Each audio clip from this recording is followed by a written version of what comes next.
And of course, cheta na ndị join them na YouTube or Vote Odenigbo. Cheta na ị nọ na Vote 104.3 FM. Kịta bụ oge ndị Igbo anyị na-akpọ Odenigbo. Ebe anyị na-eji asụsụ anyị adaiset okwu, agbarisisie ya nnọọ nke ọma, gbaa ya nke bụ na ọ ga-ekwe anyị nghọta. Ebe a ka anyị na-etinye ọnụ n'okwu, na-etinye okwu n'ofu trauza. Ebe a ka anyị na-akpọ onwe anyị our brother's keeper. Ebe a ka anyị na-emeki sure na anyị na-ekwu okwu dị mma without ikwu okwu ga-emerụ mmadụ ma mmadụ ofu na-arụ. Make sure na ebe ọbụla ị nọ ebe netwọk dị, gbatịnata redio gị tupu ịkpọọ m ka anyị nwee ike kpaa nkata ka mmadụ na-abụ gaa skuul toro eto ma ihe. Anyị na-ekwu maka ndị mother-in-law na-asị na 2026 na this 20 amam na ya banyego na 22nd generation 22nd century. Amam na nyaa na anyị nọ na 21st century as of yesterday. Tata anything can happen. You're just a matter of time, split second. Ihe niile eme gịnị agbanwee. So nke ọ bụla ya banyego na 22nd century and ihe gbanwee. Enwere ike sort of ị na-agazi n'iru anyị na-adọchi aka azụ. Ka ekwe nke bụ na a mother-in-law ga-anwụ, a daughter-in-law adị happy na nne di ya nwụrụ anwụ. In fact, ode mmadụ a nwere ike iwepụta glass card ya say all drinks on me. In fact, enwere party after the burial n'ishi nke nwaanyị maka ife ihe o delu gị nwe na onwe gị sef ị ga-ashọk. So ajụjụ na-abụ nwere n'ụbọchị nke taa bụ ụdị mother-in-laws a ka na-exist. Nke ịbụa a wee bụrụ nwaanyị a iche na otu o so ebupụta ya n'iru akwụkwọ ka onye ọbụla tinye ọnụ mara ife na-eme n'ezinụlọ ya, na ọ ka mma iche na ọ na-eme ya maka na ọ ka ndị mmadụ mụta ife ka ọ nọọ just otu o si efil ọ mara onye ọya ọkọsal o ji nwaanyị sigodo ka o detuo ya n'iru akwụkwọ. Kpọọ m na 07060485853 ma kpọọ na 09155708347. Hello? Hello?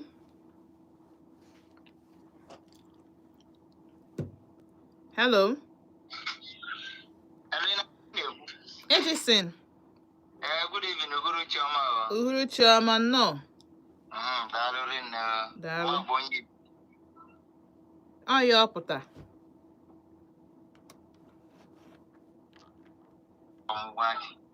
No. N'eziokwu. Ntị na-anụ ihe ada ọ bụrụ na iwu bụ na ọ ga-ahapụ okpu ata before ọnụ ihe. Nke bụ eziokwu bụ na nwaanyị a dịka omego this lady shege mmelie o ji wee pụta na asụ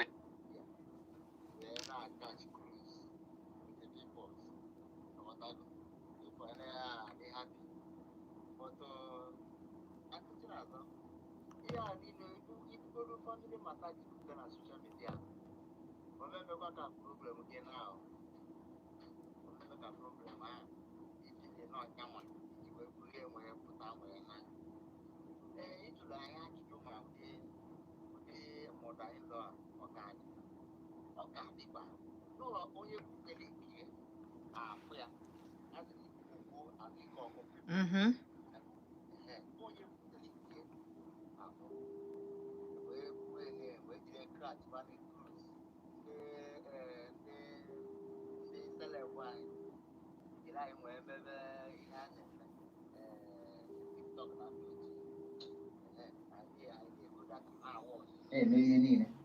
Nwoke nke bụ eziokwu bụ ndị mọdụla ndị obi akpọ ndị winch ahụ and lizard ọ ka dịkwa some places.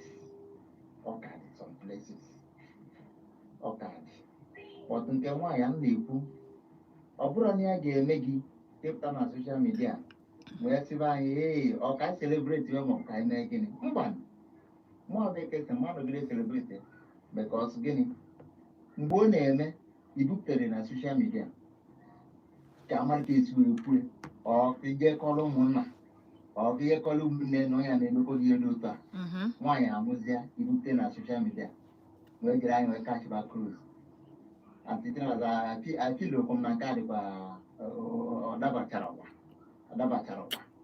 because ihe na-eme gị ga-ebido from ebe ị maka na onye abụọ nsogbu gị ị ga-eme bụ itibe mkpu n'oge iburu ụzọ chụwa ewu ojii before the too late na ọ bụrụ ọnwa ọ bụrụ testimony edenyere testimony na ihe ọma mere anyị ma na ihe ọma mere n'ụdị nke gị ọtọ bụrụ na ya ka ibe ejiri enyebe ya testimony ka gị gobe data wọchịba gị ebe ị na-ekwe so onye abụkwa ihe m chọrọ ikwu biko ndị mmadụ anyị lọ biko ha dị odo biko ka nwepụka na ha ndị nke aka ha dị ka ọjọọ ndị ajọ mmadụ adịkọ aka nwetu aka n'ọnwa bụkwa n'okwu ndị ya oke onye nke a na-anwa ọ na-agụ mmụọ lee ebe ọ ga-eje onye ma ebe ọ ga-eje ọkụ mmụọ maọbụ eluigwe na korito disi ledi bụ ọkụ mmụọ kọsịrị ọ ga-eje dịka n'ọnụ gị eche gị sonye ka m na-ayọ ndị mmadụ anyị lọ ndị na-anụ unu m ndị na-ege ntị na-ege vootu ma ndị nke na-egekwenye na-asị ka ala ha abikodo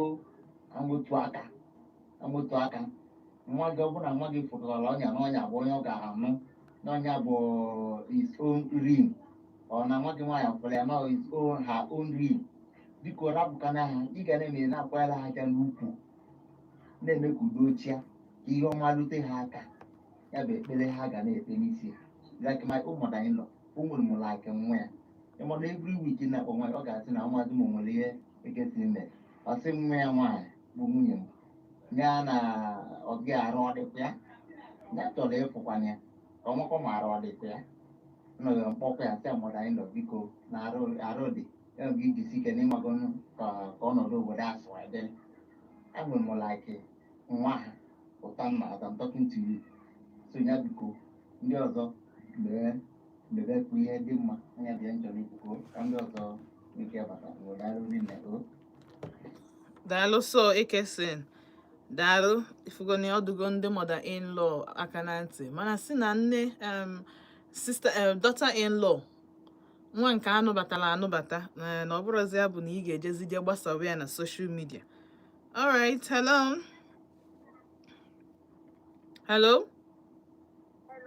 Mgbede ọma ka eke ime o tekwa ke nke na-eme chai okay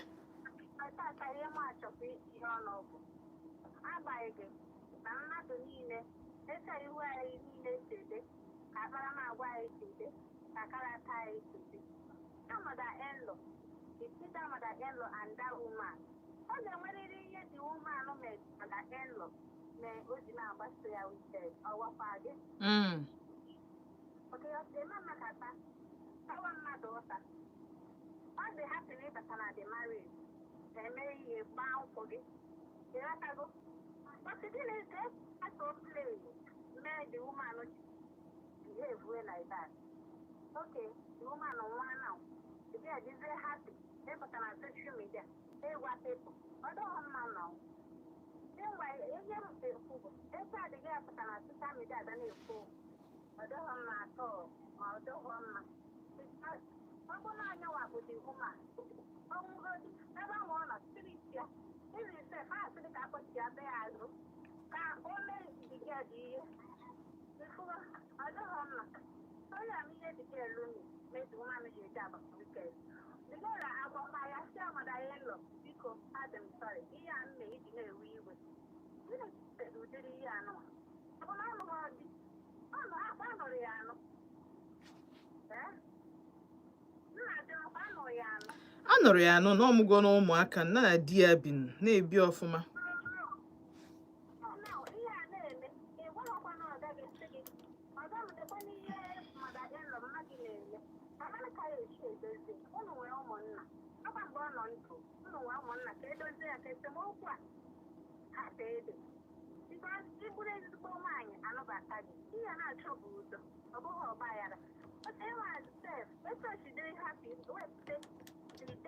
Social media. But if father are happy now, one of them too. Oh, easy. You know what? I also by where the woman, but I high, beauty. The woman, the girl, the woman high beauty because the woman, you know, don't say, "Ma, why am I them? Ma, why actually?"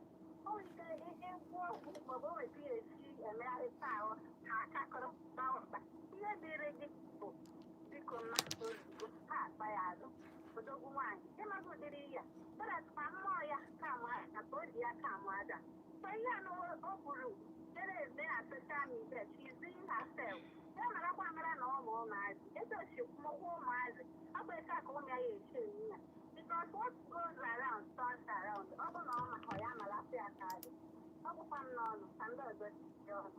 Daalụ sọ. Ifo si na onye a na-ata ụta na-ajụkwara ya kedu ihe nke nwaanyị mere ya o ji wee gbawa wicked. Acha m na ya preach is a the kind at all time. Mmadụ dịbịa n'ube mmadụ onye a ndị wicked to yi nawa n'ube gị mgbe ọnụọfọ nwe ebe because si mana ihe na-ebutecha ihe a lack of boundaries.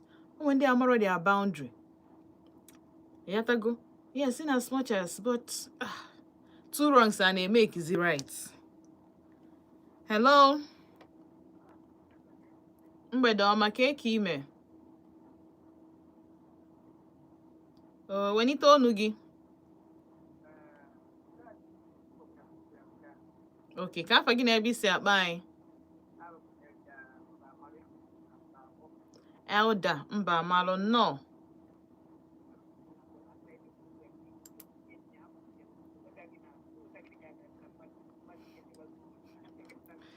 Iwe ga-adị n'ọkụ.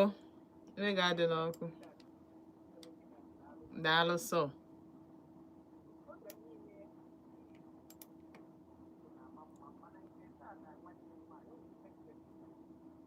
Gaa n'iru. Okay.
Ndị mmadụ na-ego osisi akpa na-esi gbabadapụla anya maka ọ bụrụ na onye dị ndụ gadị n'anya nwere ofe a mmadụ na-abụ nwere nsogbu njụa n'ọnya ịtụọ ọnya onye abụọ ọrụ ya onye nke ọzọ ịtụọ ọrụ ya ma onye ikpe mmadụ nke a bụ mkpọrọ na people adịghị ensure that I don't ensure na people amamihe kọrọ fa ndị na-agbamisi ụgwọ ada amamihe kọrọ ndị ụwa kịta why can't you say no matter anything? The one I did on the or will be gone. Of your for the democracy. That's that. Never mind the mother, one mother, you only warm. 1, 2, 3, you take a day. no brother nke dị ka ị anaghị maka mfanta niile nwetara ndị otu nke dị ka ife anaghị nwaanyị a anagwo ekele dịrị Chineke na nwaanyị arapụghị ụwa makwa na mkpụrụ onye kwuru ka ọ ga-aghọrọ ụlọ ada ka ọ dịrị gị izu a izu ọ ga-adịrị gị na mma n'afa Jizọs. Amen. Amen. Dalo so. Dalo. All right, 0706-048-5853. My one at 0915-570-8347. On your Ekwesili and Mafu Ozigi na YouTube. Don't worry. Okay, you look to na soon. Hello. Mbada make kime. No. Hello. Hello. All right, you see, keep watching as I be no network. So 0706-048-5853. My one at 0915-570-8347. Emana baya na ODENIGBO ogologo okwu na adị. Yes, and ya mere hapụ gị ikwu obi gị emechaa na ikpeazụ anyị achịkọ ya bụ okwu. Hello. Hello. Mgbede ọma ka eke ime. Evening, ka afọ gị na ebe isi akpọ m. Chikasị nọ nnọọ.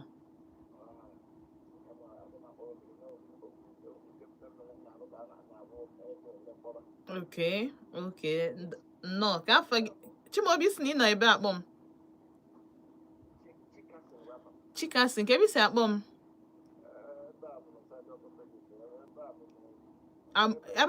Ebe ahụ bụ n'Abakpakọ akwa ya?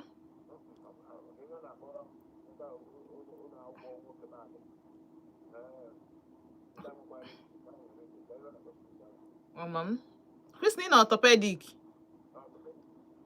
Yeah, you know inside the 82D even.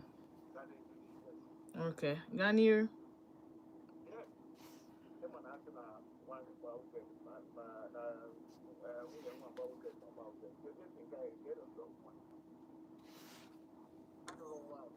Same time onye anụ nwaanyị na-enye onwe m enough mgbe ahụ ọ na-eme midwifery na ihe ala onye ka ha wee sị na ha ga-anụkwu nọọsụ na anụ ndị nọọsụ na Amerịka dibịa nwesị ya na ọ ga-agwa onwe ngwa ahịa ịchọbara so onye ga wee chọtara nwaanyị pụọ ma Enugu ukwu a ga na-akpa afọ so mamụ ya nwoke onye ọ pụtara ọ ga-anụ sọ ya and onye nke ahụ ọ chọrọ ka ọ nụọ ọ bụrụ akwụkwọ mana onye nke mama dị bọị na mama nwa ahụ si ofu ebe ọ chọrọ na ụdị anwa na-anụ mgbu jeso dịkwa wee jụ ihe nwa wee ma ọ na-alọga ha dịkwa wee kọchara m ya sị onwe na achọrọ onye gụrụ akwụkwọ na ọ ya ka a chọrọ so ihe nwa oedebe dibịa onye kechie afọ ime nwa anwa so mgbe ahụ dịkwa gbaa akwụkwọ gbachaa akwụkwọ mechaa ihe niile o mere a na-agagharị esi ebe nke nso edekwu ọkọ ebe a ezie onwere ebe ejere n'ụwa ka ma be dibịa ma be ndị ekpe niile so onwe nwere azụbe nke maka mmiri ozo disi Center for Psychic ị ga-ama ebe ọ dị ebe a n'express nke maka mmiri ozo Center for Psychic so onye ebe a dị ụma wee gwasị ya na ọmamụ ya mere ihe a na-eme ya n'ebe o tinyere ọgwụ anwa bụ na o nwere odo eji asụ akụ n'ime obodo anaghị abịa n'ihe na anị nọ n'ime n'okpuru ebe ahụ ka o dobere oge anwa so bigo wee sụọ akwụ ebe ahụ ya wee banye arụ so n'ife ọ ga-eme bụ ya kpọtara ya mamụ ya ya si ahụkwa ka anyị esi kọnvinsi wee soro edere so nwesị bụ ebe dị mara amụ gwa gị ya bụ ya bụ ọmụmụ ya ya bịa bịa n'Enugu ka ọ gara ya wee sị na sinsi ya nụtara nwaanyị anwa ya na mamụ ya dị ekwezi abịabie nke maka nwesị adị ya ama ihe onye bọ ya dịkwa ọmụmụ nwa wee soro eje be nke maka n'Enugu ebe a Center for Psychic dị nke maka nwesị a na ebe mere nwoke na ebe mere ọ na-eli ya etu esi ejide efi ya na-enye ya si ya nwaanyị ga-ata nwa mmadụ abụ ya wesị ya na bikos na ya chọrọ ka nwa ya nụọ nwaanyị ebe ahụ nọ ndị First Main Road na nwa anwa na onwezi nwe ya na akwụ na ọ gbakọta na ndị First Main Road anwa ụzọ Enugu ugwu ahụ na First Main Road o kwesịrị nwaanyị ebe anwa ndị mmadụ na-edobe si ya ngwa esi ya na ọ ga-amụ nwa n'okwu onye na si gaa n'obodo tibu n'igwe akwa na o nwere ego ayọ a ga-afụ n'okpuru odo anwa si wetu ezi ego ayọ the woman mesis ya sị nwa nwoke ngwa gara ịmara obe gemaka nwere ozu ahụ o nwere ebe ọrụ ogologo ụlọ mgbe anwa ọ na-agwụ na ndị ala ma ife niile na-esireti ama maka aka mmakwa na emezi na edere ebe a center for psychic the woman bụ onye Anambra so the boy wee gaba obodo wee tụọ nọ ikwa a na-eme ya naanị wee weta ego ahịa anwa mgbe gbara ọkara mgbe ha keke akadịrị ọma wee gba ọkara gaa na express ebe a maka tomato mmiri ụzọ nọ na express ebe a ndị nwere nwa kọmpanị na-alụ ụzọ na opozit ka ọ nọ mgbe ahụ were ebe ahụ si dị ụmụ na ezi mere ebe a mgbe jiri ire a na-apịa si ya na ndị ụta ka gara na ọ ga-amụ nwa ya si amụ emekwu ya ya sị na ọkụ na mere na ọ ga-amụkwa ya sị na iseri nwa ya ga-anụ nwaanyị ya na nwa ya nwụọ asị ngwa ihe dị nne dịbọ emewu ya tọọ na ọfọ melu da nwa gakwa moto gaa na ebe mee nwoke gaa baa moto nawara na mbara nwoke gara aka ya n'ozo mere wee weta data ego a ya nwa tinye nwere ibe na tebụl ya data exeti tebụl dị agba afa o nwere onwere ihe dịka mkpụrụ ego anya oke ọkpa ndị a na-akpọ na na-achabara ịda blak n'anya wee osi ya na ọ ga-asa asịsa mana ọsị asa na ọ ga-anwụ anụ nwa ahụ ga-amụ nwa ozugbo ọ ga-abịa ime enwere nna anyị ihe dị umeanụ ọ nọ na moto were na-eti ikwu ebule natara na biya ya bụ esi ji ọmịa ahụ na-asị ajụjụ o mere nwa ahụ mesịa akpọrọ dịka ebe na nke maka nrụzoro na were aka oyibo were si ọgwụ nye ofu anwa nwere ibe a niile ya mụọ nwa oke nke anwa na ahụ ọ ga dịga bịa mee ihe emere na social media nke a ka ihe ọ ga-abụ but a ga-asị na dịga nwa nwoke years more than 10 years bata na-eri ego gara ndị ma be dịka mbe ndị ụka ọ bụ n'ọnụ daalụ sọ chikasin daalụ alright unu anụgonian ọ bụrụ n'ọnụ m ka o si wee pụta ka anyị na-agakwa n'iru kpọọ m na 07060485853 ma kpọọ na 09155708347 ihe sonyenkwa m na YouTube na Volt Odenigbo ana m live and direct na Volt Odenigbo na YouTube. Hello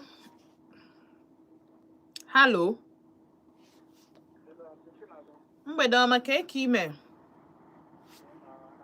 anyị kene Chukwu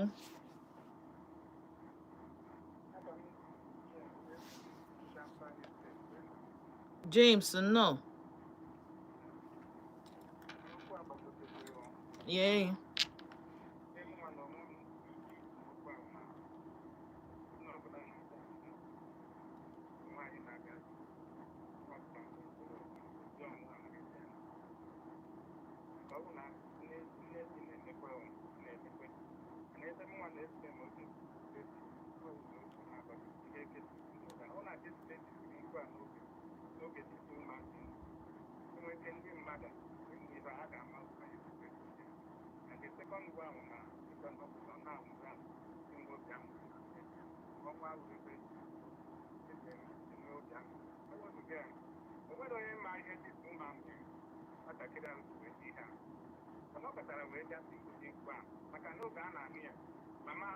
mama nke nwoke a o nwere ike otu wee wee ịnụbatakwa ya ọbịa na-ejikwa ọnụ na nwere ihe dibịa ọhịa akụ mana enwere ike ihe ahụ dịka ọ dịka okwu na akụkọ na akụkọ enwere ike ihe ahụ megide onye ọzọ ga-aja ama obi ihe ama ike ihe karịrị ihe dibịa n'ụlọ mgbe nwe ọzọ ma na aka ya dịrọ n'ọnwụ nne mana ihe na-eme anyị ụmụ nwoke n'oge ụfọdụ ihe a na-ewe enwere ike anyị ma na onwe anyị n'oge enwere ka anyị na-aba mba mama ya ọ bụrụ na disiledi ma ihe nwunye ya na-agabiga mana enwere ike ọ na-ekwu ọbụ na ọ na-asọpọtụ mama ya enwere ike ọ bụ na obi ya akwụkwọ mama ya ka ya mana isi disiledi ka ọ na-ana ana ama akwa ya ka ọ na-ana oge ihe a niile a na-ekwupụta mgbe ọ nwere ebe a na-adị edote ebe a ka ndị nne ji na-eji abụọ bụ mebi na ọ bụrụ na nwatakịrị ga-adị kịta ọmụrụ ọnwa n'oge mụrụ ọnwa ihe dịka 5 years ọ na-aga ihe dịka 10 years onye nne di ahụ bụkwa ụdị mmadụ a na-ekwu ihe akịta enwere ike ọ na-aga ebe a na-enye nsogbu gị chụpụ ya gị mee nke a gị mee nke a gị gbuo ya gị mee nke a na nwoke ibe ibi a na-eme ihe a niile ọ na-ekweta ya na fim ọkwa onwe nke ọ na-agba emechi ụtọ enwere ike nwatakịrị ama mụọ nwa n'oge ọmụ nwa otu a media ebido wee tụtekwe nke nwaanyị afọ mere eme mmadụ ụdị ihe akịta onye ahụ ga-ebi nwoke ya so ihe niile a bụ ihe ogene anyị na-enwe ndidi na-ekpe ekpere ọbụma Chineke nwunye gị onye nke gị na na-eji ịdị fri ọ bụ na ọ nwere ịba anyị n'ụdị ihe a nwere onye obi ga-adị mma maka na ahụ nwere ihe ọ bụla ama disgad ji wee na-etikwekwe ụdị mkpa ọ na-eti so ọ bụ na ọ nwere onwe ndị nne dị dịkwa bad mana ayịyọ nna ya onye ọbụla wụ nne onye ọbụla chigharị maka onye anụkwa dị tupu ọ mụọ nwa nwoke ahụ ji wee dị ọwụ na-esi ụtọ a wee mee onye ahụ n'oge nke ya nwa amaala ike ya ọ ya nwa wee ihe mụnwa na onwe m ike iji ekwe n'okwu a. Thank you. Daalụ sọ daalụ. Ajụjụ m na-ajụdebe bụ eme gị ka isi eme ndị ọzọ ị ga-alaiki ya ị ga-ete ekikwu ya wite obi gị niile ife ọbụla ị na-emeso mmadụ omume ọbụla ị let's turn the table ọ bụrụ na gị ka anyị mesoro ụdị emume a nke ka ị ga-esi ya ewere ya ọ ya adịkwa gị mma n'arụ. Hello, mgbede ọma ka ime. Good evening. Adịkwa m Oyii ka afa gị na ebe isi akpọ m.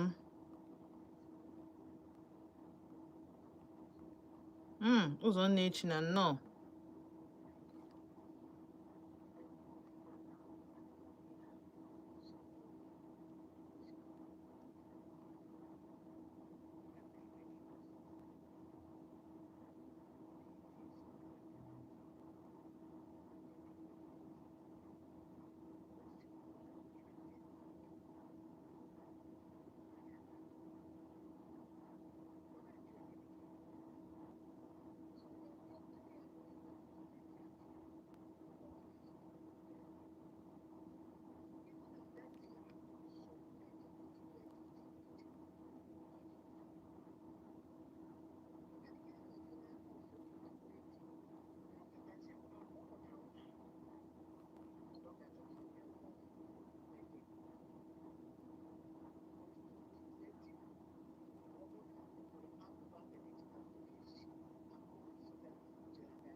Dead body.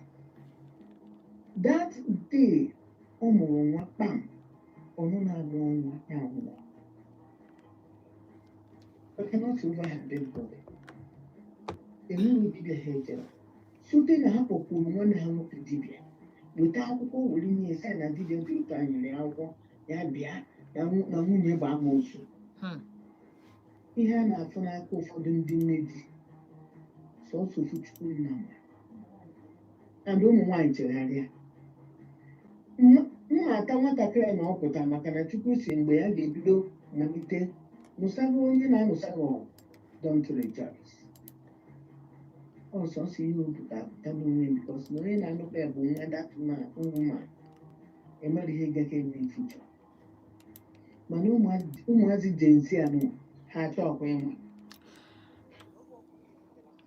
ụzọ echi na onye a na-agwa gị maka ya bụ ọkwa Gen Z. This lady na-eruzi almost 50. Almost the Gen Z ka ị wee ghọta how bad and how long ọ tolerate ya bụ omume n'aka nne di ya.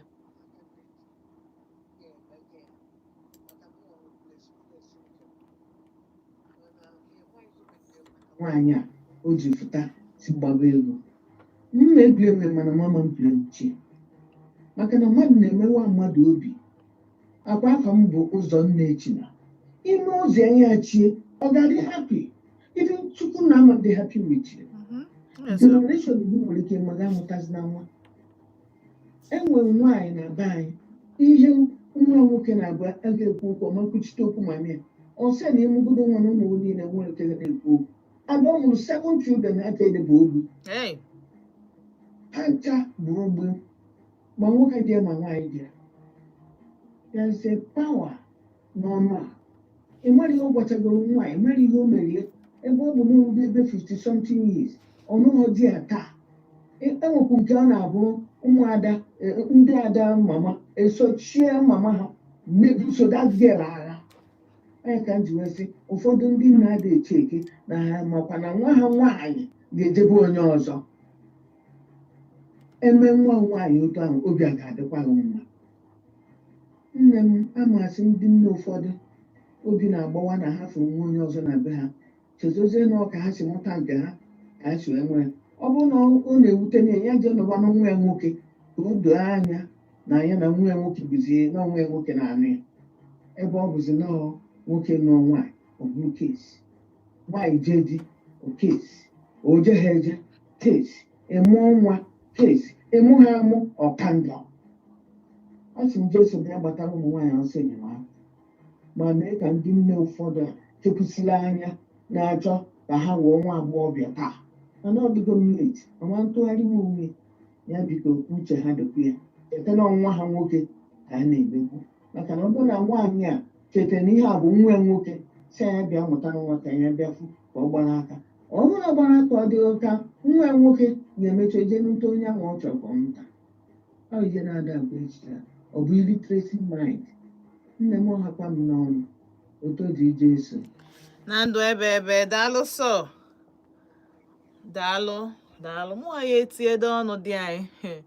This situation is the situation of ndị gịnị, ndị na-ege m ntị ka ntinye ọnụ n'okwu maka na a lot of young women na-agakwa through hell, and ụfọdụ ụmụ nwoke na-anụkwanụ fa ama nkwụ nwee anything maka na fa chọrọ ịhọt their mother, and ịma na ndị nne kacha eme blackmail. Hey, mma nke m sef anụbeghị m di awee na blackmail m ihe na-adịrọ mma. Imagine mgbe ịbịazi kpọrọzie nwa ya nwaanyị, o wee dịzie ya ka nwa ya nwaanyị adịghị enyezi ya attention. Ọ dịzie ka na nwa ya nwaanyị na-abụ every 2 weeks ọ na-analute na adịghị analutezi. Family problem nwee ike isi na be di gị wee bịa 2 weeks kpọbedị mma gị na phone. Mma gị ga-echedi sef nekwe nwa m na ya na-akpọ every 2 days adịghị akpọzi m. Secret mụ na ya na-eshi ya adịghị eshi ezi. Ọ dịrị izi, mana ọ bụrụ ya bụ na ị ga-apụtazi bụrụ onye dị wicked now. Ọ bụrụ ya bụ na ị ga-apụtazi bụrụ onye gbara ajọ. Imejọ tinye ọnụ bụ na anụbeghị m di, yataga anwero m nne di, enwero m onye ọ ga-awe pụta kịta anụ wee sị na ọ na-emekwa m. Anọlụ m onwe m, ọ kalụ m mma na mụ nọdụlụ onwe m eziokwu ka m na-agwa gị, because some situations, some things life get throw at you, a man ọ dịrị ize. Even as onye otu anọ na ọ na-abụ mfu ndị nọ na di mụgoro ụmụaka nsị ha ka ekunsi ekopu. Sometimes adị m achọ dị, sometimes nteta ụra achọ m ime anything, sometimes achọ dị m isi nri. O nwere 1 week mgbe ọ ga-abụ 1 week ga-adị m esi nri n'ụlọ. I just do not feel like. Ike adịrọ m nchekicha ọrụ, ncheke ihe m kwesịrị ime, kedu ife anyị eme. Ụmụ nwanne gị nne na iwe bịa tinyezere ya nwoke na ụmụaka, unu na-try. Then ofu onye wee sizi ebe ọ nọ decide to make life harder, as if na afụfụ ị na-ata. Because I'm telling you, yes, marriage is good, mana afụfụ dị ya ọ dịrị easy. Marriage na-atọ ma ịnụ onye ọ bụrụ gị na ya, mana ndị niile nọ na ya agwa gị na ọ dịrị easy. Ị ga-eteta ụlọ very early in the morning, ị na-akọtalụ nwoke, ị na-akọtalụ ụmụaka. Then gị nwa gị onwe gị sometimes ichezo dị onwe gị mgbe ihe eju echeta bụ mgbe afọ gị mego kpụrụrụ, afọ gị emewego mkpọtụ. Ọ bụ na ịbụ ndị ọya ahụ ịnọkọta arụ ga na-ama jijiji, mgbe gị eju echeta eribekwa m nri. Then ka anyị wezie ndị working class, ndị 9 to 5, ndị ma nọ ịgị nwa na-aza ma ịmaghacha n'ọfịs, ịbata n'ụlọ saaba n'ọfịs, saaba n'ụlọ, imecha saa n'ụlọ, iwee jekwuru ụmụaka. Nwee ka ọ bụ na Chukwu chọọ ịtatụgo obere afọ, onye gị ụmụaka na-adịghị anụ ife, ụmụaka ntị plastik. Then every day nke abụọzi nke itete ịchọ ịtara onwe gị bread na mmiri, ma ịchọ ịnwụrụ onwe gị garị, onwekwa onye jụrụ afọ ihe ọ ga-eri. Mana gị na nwoke biri n'ụlọ, ọ ga-achị iri ụtara, ọ ga-achị nri olino, ọ ya achọ nri eshiri eshi, ọ ga-achọ nwe ndị bụ na difa dị eri stale food, ya bụ food foguchi. Every morning ị na-eme moi moi, every morning ị na-eye akara, every morning ị na-eme toasted bread, every morning ị na-eye plantain. Maka na gịnị mee na ị nọ na di. Then mother-in-law ga-esi from nowhere wee bịa as if na things are not makpọ ya heavy or difficult already. Wee bịazie tie ịgba wicked na mount more pressure on you, as if na pressure ị nọ na ya adịghị enough.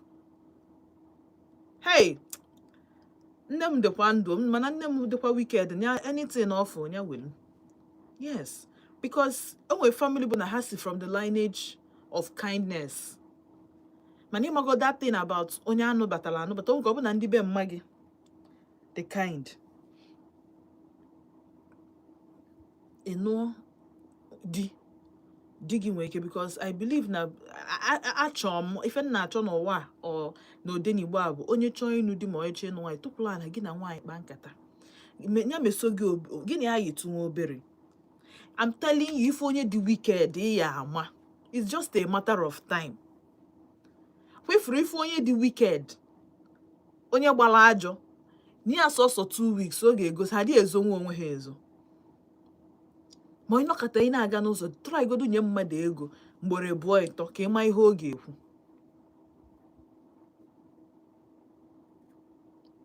So ị nọkọta inye ya neighbor. Nwanne m nwoke bịara mbọsị ya na nke m wele ama ọ dị ka m ekwu gị welu nni nye gateman. Ọ sị m na mụ na gateman na-atọchapụ. Sị nke bụ na mụ na gateman na-atọ, sị na m na-enyeche ma gateman nni ya mụ na ya gateman na-ekwu. Sị na m aghọtara n'inyelu mmadụ nni apụtala na gị na mmadụ na-atọ. Ịma nnọkọta fụ m na gate one day, ọ dịrọ possible. Before ifu m na gate, ịma na a na-emechi gate m nchọ ichelu my sister ọbatago late so that onye bịa imepe gate, imechi gate for the day, for the night. Iyo bịa sị na kwana nwanne m nwaanyị nọkwa n'ilo. Then you 3 minutes or 5 minutes. Ịma nnọkọta fụ m ebe mụ na mmadụ na-akpa nkata. Mma akụkwalụ gị aka na alụ gị ihe nke anyị ji wee bụrụ neighbors. Ị akụkwalụ maka ọkwa nke a ya wee pụtara tụpụla na 5 minutes. Ọkwa ihe mụ na gị na-akọ. But that act of kindness, the neighbors not only the wicked, I promise you, ofu nwa gị ya dịrịrị wicked. It takes the grace of God if ofu onye na-ewe her traits nne ma nna. But ọ bụ na amụrụ ụmụaka ịtọ ma ịbụọ, anyị eke ji na-eke, ofu ga-eyi nne, ofu ga-eyi nna. Ọ bụ na ofu eyiro nne ma na anyị enidiri ijeju nke nwaanyị onye nwụrụ ya bụ dị ọda nwa. So na dị very important. Ọ bụ na ịma na inwe ha obi, jekwa nụrụ onye enwe ha obi ka gị. Maka kpọkịrị kpọdowe n'ụlọ, aha gị bụ sorry. Ọ ijeche na-abata obi a na-amapụ gị. So aghọtara m ihe mere women ga na-eji na-aga through a lot. Mother-in-law kwesịrị nọ in the same shoe and position ya bụ nwaanyị. Abụrụzi onye nke bụ na onye anwa bụ onye na-eje dibịa ka ekechie afọ ọwụ mbụ nwaanyị ka o wee fịara ya ahụ ka na di enwe ishu ka bife mara ndị ụmụnna ajụba ese ma ndị ụmụnna na-ada ajụba ese ara ọgbakasịba nke nwoke ka o wee na bife mara pressure here and there, left, right and center. The same nne di ga-abịa nwaanyị shie nri ụtọ ọnụ okwe ya nnu. Ụfọdụ n'ime nna unu ama ihe nke nwaanyị ime nke. To me, my mother-in-law enwere any business no no except na ma amụrụ nwa ọ na na-eme dedication na na-eme anniversary make invite. Inwe ike no 1 week 2 weeks but inwe ebe na-abe gị. Eyi even mama m na-ekwu mama asịgokwu m self no nwere ihe ọ na-abịa be m ime. Talk. Say thank God. You need the ikwu okwu too much. In a situation where your mother the kind, for the best thing game why bụ inweta a mother-in-law the kind love oge ọ bụ na mother-in-law gị fụ gị n'anya karịa. Hi. In fact, nwa ya nwoke ga na-ajụzi ya ma ọ gị ma ka ọ nwunye m ka emu. There is nothing, onwere ife n'aka ịfụnanya mother and daughter-in-law. Ifu ebe ha na-abụ nọ a na-asị gị na ọdọta ịlọd gị nwa na onwe gị na-asị ba bikọs efunube ya mana ọ dị re mmadụ one dịkwa n'otu ahụ. aga na ebe ọ bụ na nna na cheta azụ ka anyị jizụchala obere afịa cheta na ị nọ na Volt 104.3 FM afọ mba ntị Chinazọ. m na-asị gị jisi ike nọrọ ebe a, anyị pụtakwa ya emepekwa fon line anyị na-agakwa n'iru dịka otu anyị si eme ya. Ndewo.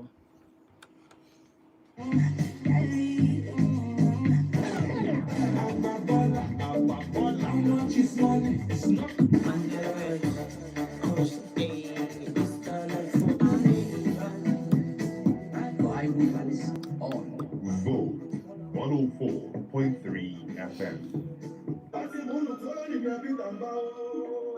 Enugu abụ ego obodo ekwere na nkwa. Enugu ga-abụ nkwa a na-ahụ anya. Steeti a rọfuru na nrọ ga-abụ ihe a na-ahụ anya. Ọtụtụ okporo ụzọ karịrị 1000 kilomita mechara dị n'Enugu. Njem n'okporo ụzọ wee na-asụ ụsọ dị ọsịsọ ma jikọkwa ọnụ. Asụ a na-aga ọfụma, azụmahịa na ihe ndị ọzọ na-aga n'ihu. Ihe nle na-agara ndị obodo ọfụma. Mgbe ụmụ akwụkwọ ji na-amụta ihe ọfụma iji usoro teknọlọji site n'ịmụ tab wee ruo na AI na robotic labs iji kwado ihe maka ọdịnihu. Mgbe a na-akwalite ọrụ aka na-abụghị sọ nkụzi anya isite n'ụlọ akwụkwọ teknikal kọleji na sekọndịrị skuulu he wuru megefuru ụmụ anyị ohere ọganihu. Mgbe ọ bụrụrụ ndị obodo anyị site na nkwalite ọnọdụ nchekwa tinyere steeti ọganihu anya enweghị nkwụsị. Mgbe ụgbọ ndụ na-evuru mmadụ mba ojeko Peter Mba eneghị arụ ọrụ maka ka anụ sọsọ ọ na-ahazi Enugu otu ọ ga-adị n'ọdịnihu. Steeti mba ifuru ibu rụọ ọrụ mụba akụ na ụba ma gaa n'ihu. Ọrụ mba na-egosi n'eziokwu ọrụ anyị afụtara ihe eziokwu echi nle ga-adị ma nso. Oh, happy day of joy. Oh, happy day of joy. Hello, parents, guardians, and young school leavers. Your future starts now, and I can see it. Admission into Government Technical College Enugu TVET for the 2026-2027 academic session is officially open. Are you ready to gain practical skills for a brighter tomorrow? At Government Technical College Enugu, you will have the opportunity to study in a well-equipped classrooms and workshops, modern hostels, a student centers curriculum, and excellent sporting facilities. The entrance examination comes up on Friday, 21st August 2026 at Government Technical College Enugu. Do not wait. Registration is strictly online, or you can visit any of the offices at number 5 Anang Street, Science, Technical and Vocational Schools Management Board by JAMB Office, Bokiti Road, or visit the school, GTC Enugu, opposite Kolomo. Application forms are available for just 5,000 naira, and applicants must possess a BESE or JSSCE result. Government Technical College Enugu TVET.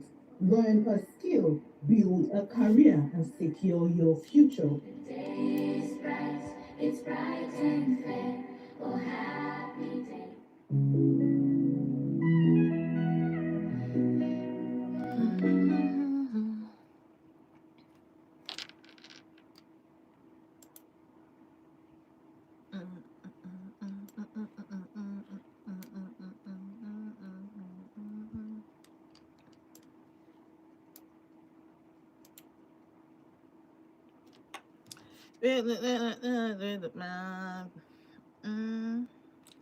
I want to know what is it? Where did I?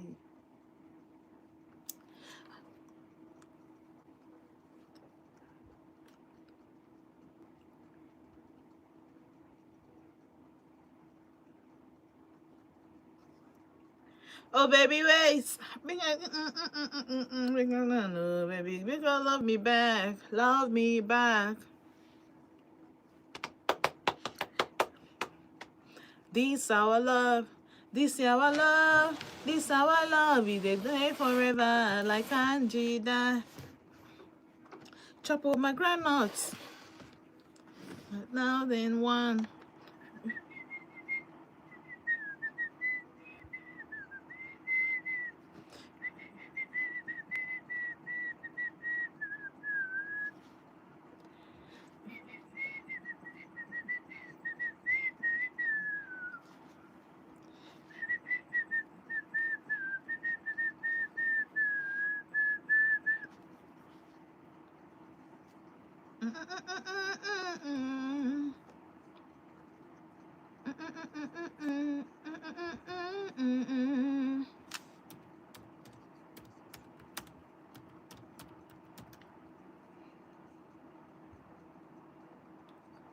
Close done.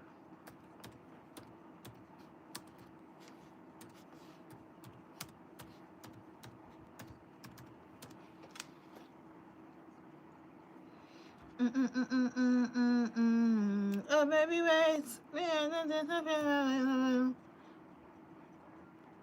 Love me back.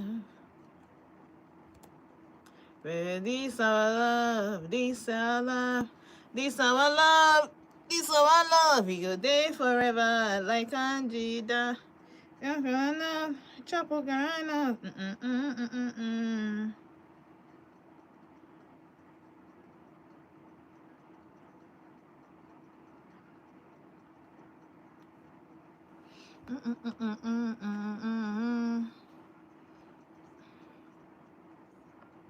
I can see a face like darling.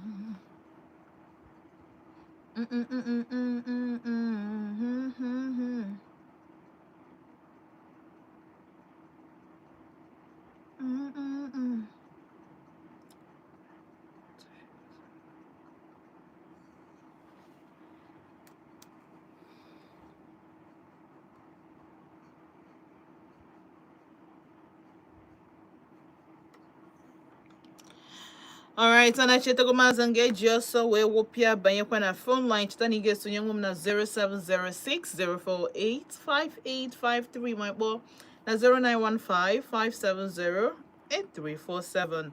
Hello, Mbadoma. Nena no. Ademoye.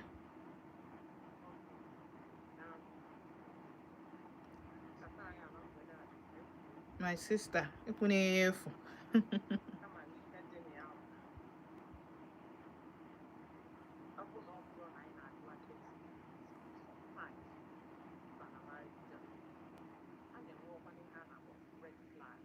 Mm-hmm.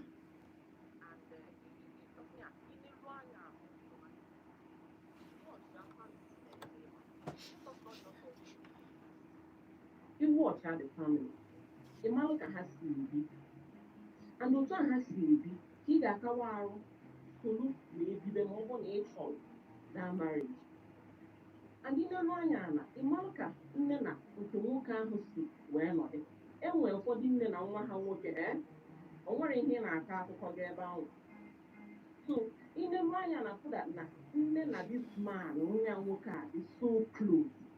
Nne izida na ịbalị ya fụda na ị ga-adịkwa so close like that. Or you don't go there. It is very simple. Kaya live when I try to test spirit. I'm bagodi. You bagodi me again. You bagodi me again. Some of these breast parts, I got to tap on ya. Come on, hey, and kitchen one off of one. If I know you want to go on it, because the teacher will not tell you everything on Agabiga.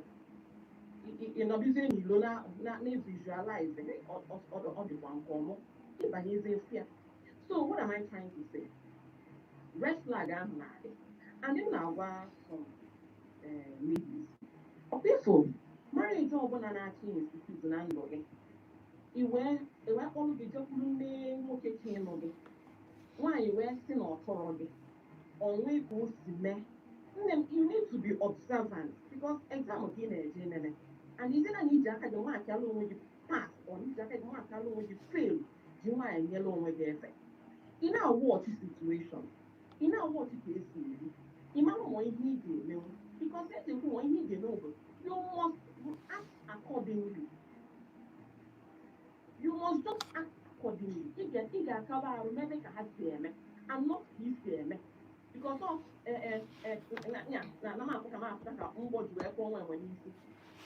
you need to act accordingly to do it, and even get secure on your own peace of mind.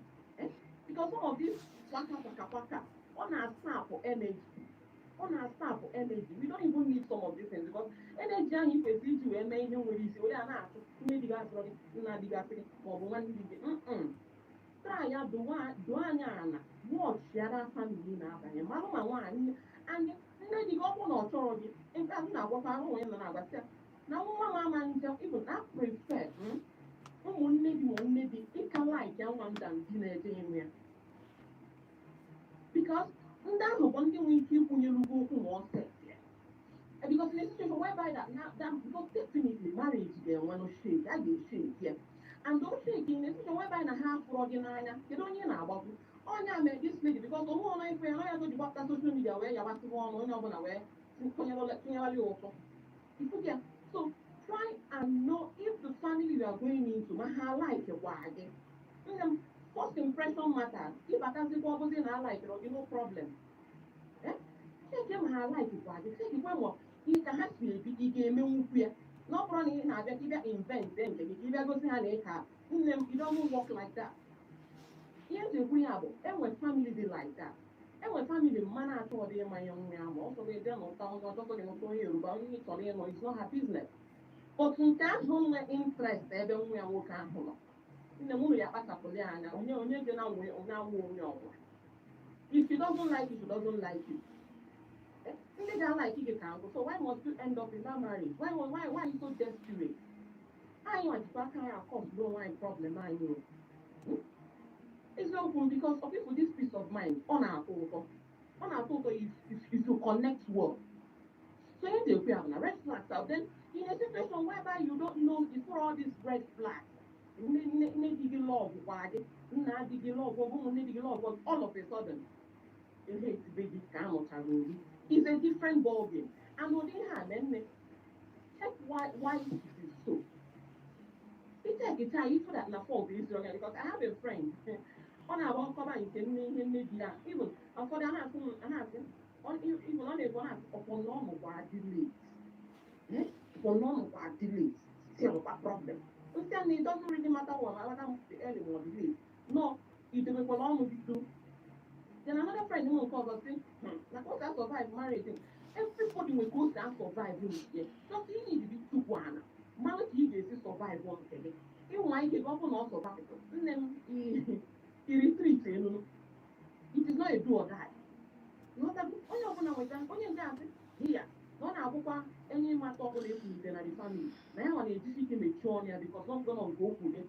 And here also an answer every problem. We want to engage them we are from not the one or not the but in the lower by answer is again a phone no when you went to work. In a sort of minute, you know your husband, but I went to where. So in to one in your book. Because Anna and Hannah on Anna which is good. So I would take here family in their day back. My one he can know I did not desperate. So that opening he can know he can't go down with them here. Of one night him and Mona, oh, I can't go get an all got down on wire, no with that on a megala. You is that one lady Alan I, he didn't claim money in I, Alan, if for Bala. So let us just take it easy. Watch ya situation of things. Of people, a relationship will be good. May you water how to go about it. You water how to go about it, you survive it. Is in open your water. Even here I make it and then an office. Only see the one office or follow yeah, or worrying him a metia. But only in yard number. Only one thing. All the things on that. That is it. So we just need to be very careful.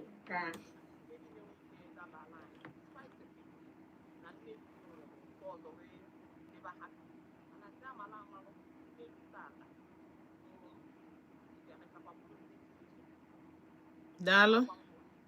Wait, sweetie. Dalo so Nina, Dalo.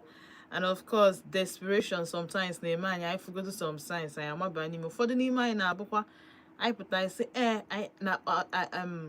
adị m anụ ndị be di m ọ di m ka m na-anụ like na ndị be di gị enwere say in your marriage na ọ dị gị ka ị na-anụ and ụfọdụ n'ime unu confidence unu bụ na ya apụje na ịma mbi with nne di gị or something ichezozia na ego moto bụ ego onekwan onye chọrọ ime gị ịwa ga-achọta gị ebe ọ bụla ị nọ. Hello mgbede ka afọ gị na-ebi good evening ka ebe si akpa anyị. Wow, welcome ka afọ gị na-ebi si akpa anyị.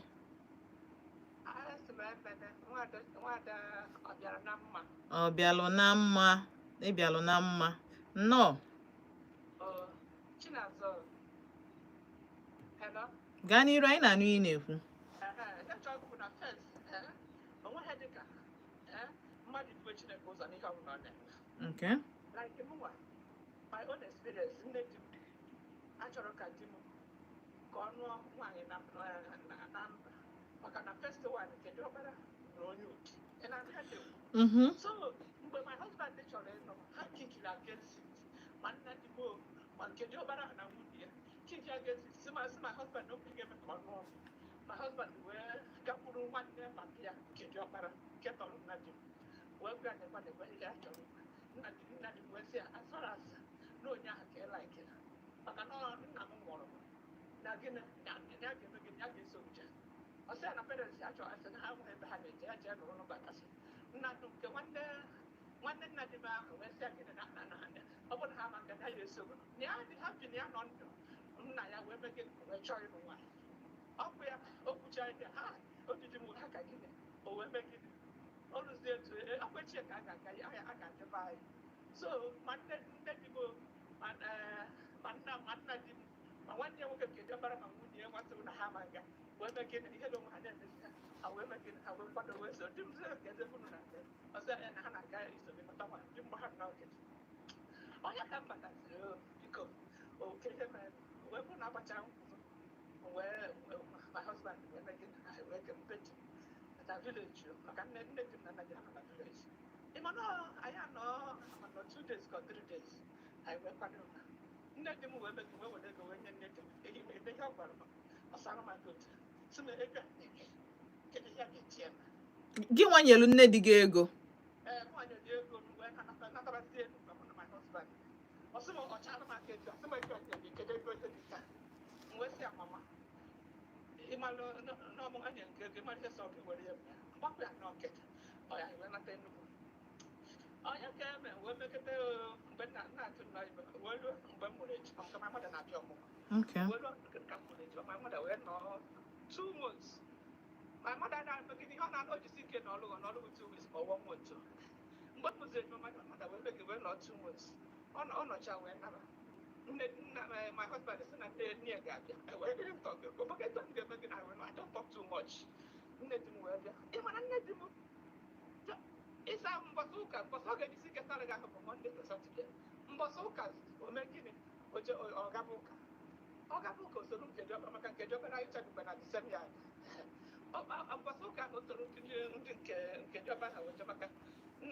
be di m Katọlik ha na-aga nne di m wee jebezie ebere ufu wee banyezie Anglịka so nke Diọkpara mechie nduto na nwunye bụ onye Anglịka ọrụ nke nwaanyị dọrọkwa onye ha wee jebe Anglịka so mbọsị ụka ahụ nne di m bịa usoro ha wee gawa mgbe nne di m ya bụ na nwere mụnwa bụrụ ejima nne di m ga-eji wee bata ka wee chebe na hotel ebe onye so ha wee bata mụnwa ma I will not talk ma mụ na di m na-eme observe ihe a niile chi nọ nwa bịakwa jiri aka m saa ụmụ ejima ahụ ihe a ka ọ na-eme nnọọ olulu mana onwe mmadụ mụchaa nwa o nwere fiva na-anya onye ọbụla onye mụrụ nwa ọ na-eme so wee bụ na mgbe o nwere bịara arụ abịa ya mụ nke bụ na enweghị ike isi nri ngwe si nne dị ya biko ya bekọ fịọ amechiche ka esi esi mana arụ ekwere m oyi na ọkpọrọ na nnukwu oyi na-ama nne dị nsị m ya mara ọkụ ya keta wee nweta onwe m ejemekọ ọhịa na fịọ o wee bụ na ozugbo ọ gwachara m na ya amaghị eme na ya amaghị esi nke ọ gakwuru nke nwunye nke Diọkpara maka nwunye nke Diọkpara na-aga maka ihe a mana ihe na-ewute m na nne di m emere gịnị mgbe nne di m adịghị spoken ọ bụghị mmadụ chara n'ebe akparị ya na-eje ihe ọbụla nke ahụ mere dị mma ọ na-asụchakwuru ya ma akwa mana nne di m emekọtaghị ibu nwo ndị ka ọ bịara ọmụgwọ ụmụ ejima ahụ wee sụọ akwa ibu m I didn't complain to my husband mgbe anọ nkịtị ị mana ọ na-abụ nsicha nri ma ofe nkụnyere nne di m amara m na plan ya na ọkwa nwụsịrị ka mma na ihe na-eme nsicha nri tinyere nne di m amadinata nne ya ọ ga-akpọ nke nwa m nwaanyị nke Ada wee sịa Chidi ya bịa o burugodo ụzọ onye Chidimma lizie ọ bụ na o nwere ihe mere bifo obido wee niwe nke ya bụ nwa amadị ihe na-eme na nwee na ọjọọ so n'ọmago gramma na ihe na ọlaike ka nwa nwaanyị ka grandchild ya soro erie mgbakwa nkịtị adịrị pọpụle so na-enefi etu mgbe o ji wee megide after 1 month my husband wee sị ya mgbe ya akwado ka ị na-eme n'ozugbo Ọsị ị na-achọzụ m achụ na ihe ị na-achụ m achụ na be gị onye dị na-achọzụ m achụ na be gị na mmemme gị na m ga-anaba ọsị a na ya gwara gị na ịnọgo 1 month ịnọgo ngwa na ya anaba my husband nọ mee gịnị nye m ego mgbe mee gịnị mgbe ebe aba ọgba ite gụtụrụ ya ọmarịcha les ọdụọ nke nwere akwa o nwegolu mee gịnị dịka les a ga-eji wee kwa blaus ma jọjio eme gịnị egoro m ya dokechakwa m ihe ndị ọzọ onwe everything ma ncha ma ihe ndị ọzọ ma gịnị ma ọ na-anakwa my husband ya ebe gịnị ya ebukwa akpa rice mee gịnị bunye ya I will not talk. Every December, my husband na-ebunye akpa rice. Mana nke nobody enweghị obido ọ na-enye ya maka my husband aka ọ ka megide ọ ka jide ego.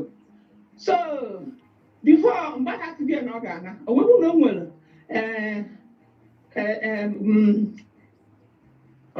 nwa nwanne my husband bịa nnọọ nke anyị were eme gịnị were amụ ọrụ nwoke amaghị na onweghị ihe o ji kọrọ nne di m sị ndị na-etiri adịghị ma nke a wee kpọọ ikpe nne di m wee sị na ya nwere okwu ya egwu my husband anya mụ na mụ ga-ama ha my husband wee mee gịnị wee kpọọ wee sị mba mgbe nne di m si na o nwere ihe a chọrọ ikwu my husband wee sị ya ngwa ya kwube na etu si etiriti Chinonso na ya like ya na Chinonso abụghị onye ọzọ na anyị ncha bụ gịnị ọ dị sema ya na ofu blood ahụ nke a my husband si ikwuchego ha ọsịa biko ọsịa mama na ya ma gịnị na ya abịaghị ikpe ebe a na ya abịara ikpe ebe a na ya gbago gị gịnị kwado na tomorrow na ị na-eme gịnị na ị ga-ana ọsịa no problem isi anya na ya ana so m nwee kwuodo okwu my husband ekwuchego m ihe niile ọ ya ekwu my husband mechie after 1 month or 2 months wee ruo village o wee bụ na nke anwa bụ nke anwa nwanne nna di m sọpọtụrụ wee sị ya na ọ bụ na ndị asị na ha ma nganya ga-eduga m o wee mee gịnị ọkwa Anambra mana nke Anambra bụ nwaanyị ụdị ka ọ nụrụ nwaanyị mana mụnwa bụ Anambra nnọọkwa ide mmiri o wee mee gịnị o wee my husband wee tebụl ọrịa dị mata mosinye ya nwanne nna di m ahụ nke sọpọtụrụ ya o wee sị ya na ihe ma nne ya bịara Enugu wee kwu my husband wee kwuo ihe a na-eru ndo ma Chinonso ahụ nọkwa na village mgbe ahụ so ka ihe my husband wee gwacha nwanne nna di m ahụ oyi nwanne nna di m ahụ ọkwa ụmụnne di m onye ọbụla nọcha ebe ahụ ma ndị cousins everybody nwanne nna di m ahụ wee sị Chinonso wee jụọ Chinonso wee sị ya biko nke abụghị ya ọ na-abụ osie nri ọ na-esi ụzọ nri na-abụ osie nke ya na Luke ya eri odobe esi ọzọ nye gị ọsị ya mba ọsị ya na ofu nri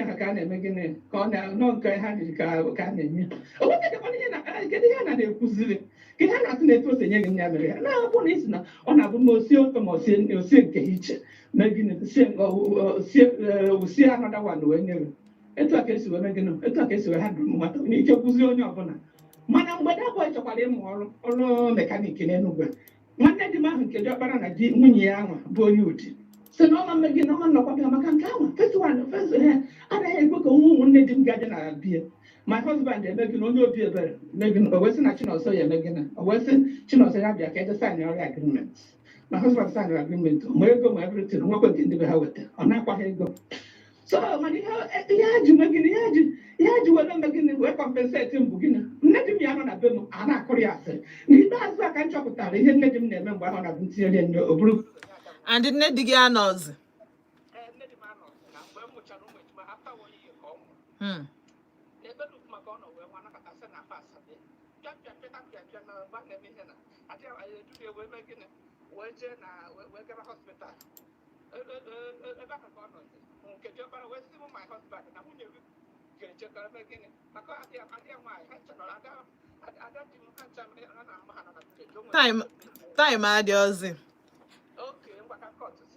okay so mgbe anyị na-akwado ime wedding my husband gota December ka o goro nke my mother o goro nne di mgbe ọ chinyere nne di m akwa nne di m megịnị si asị my husband osi na o were akwa wụọ my husband maka ihe nwanne ya nwoke nke diọkpara na nwunye ya na-ekwu na di na-agwọ ọgwụ ego were akwa ha wụọ my husband n'isi mbụ mma nke ya mama nke ya my husband si aka were akwa were aka my husband akwarọ m ya tiere nne di m wee nwụọ ka nne di m nwụrụ ka ime gịnị ka o kwupụ ya ka ihe niile pụtawazi ife ị na-asụwa lokwa So, o wee mee gịnị? O wee bụrụ ya. Ihe m na-ekwu na Chineke m na-anụrụ m ọgụ. Ọ na-agbarụ m ọgụ ndị a. Onye ka m ji ekwu nwe ihe dịka mmadụ ịnọ na gịnị? Mmadụ ịnọ close to God. Enwego na nwunye nwa. Akwa ntabiri nye nwunye nwa. Awa ndị mmadụ nna gịnị? Nna agụnyere m aka na mmadụ eji. Ihe na-anụ maka awa ndị mmadụ. Ọ na-abụ ngodo gotu. Mma sị gị bye bye ka ọ dị echi. Time adịghịzi. Ka m gba ọsọ jee na YouTube. Onye njikwa Ekwesili asị m, good evening Auntie Chinazona, vote Odenigbo family, my dear. This world is going berserk. The heart of men is full of wickedness. I don't know what this mother-in-law did to this lady, but her celebrating her death is unacceptable. Every mother will be a mother-in-law one day. So try and do what is good to everyone so that you will be treated well. Even some direct mothers are wicked to their own daughters. Let's live right. When your mother offends you, you forgive her. But when your mother-in-law offends you, your reaction will be over your dead body. Why? Unforgiving spirit is a bondage. It will not allow you to have peace. We have to live a life of forgiveness so that we will have peace in this life that God gave us. Remember that internet never forgets. Year in, year out, it will be remembered. Kechi nebụrụ ụbọchị ọzọ mụ na unu ga-anọ na Volt 104.3 FM. Onye mara asụsụ n'ikwu, onye amaghị asụsụ na oriri ama ebu na-eji ibi ụgwọ, agbacha ọsọ agụ mile, agbacha egwu ọ na-anụ ukwu. Ọ bụrụ na ịma ihe dị n'inu a, ịma na many dịrị ikwuzi much. Kama na ọ bụrụ na ị bụ a mother-in-law, stay in your husband's house. Hafụ onye nụrụ di ka ọ nọ obe di ya. Stay in your husband's house. Nọrọ be di gị. Ọ bụ na okwere gị ọnụ ịnawa be nna gị. Ka ọ dị n'echi. Ndewo. Can't wait for the weekend.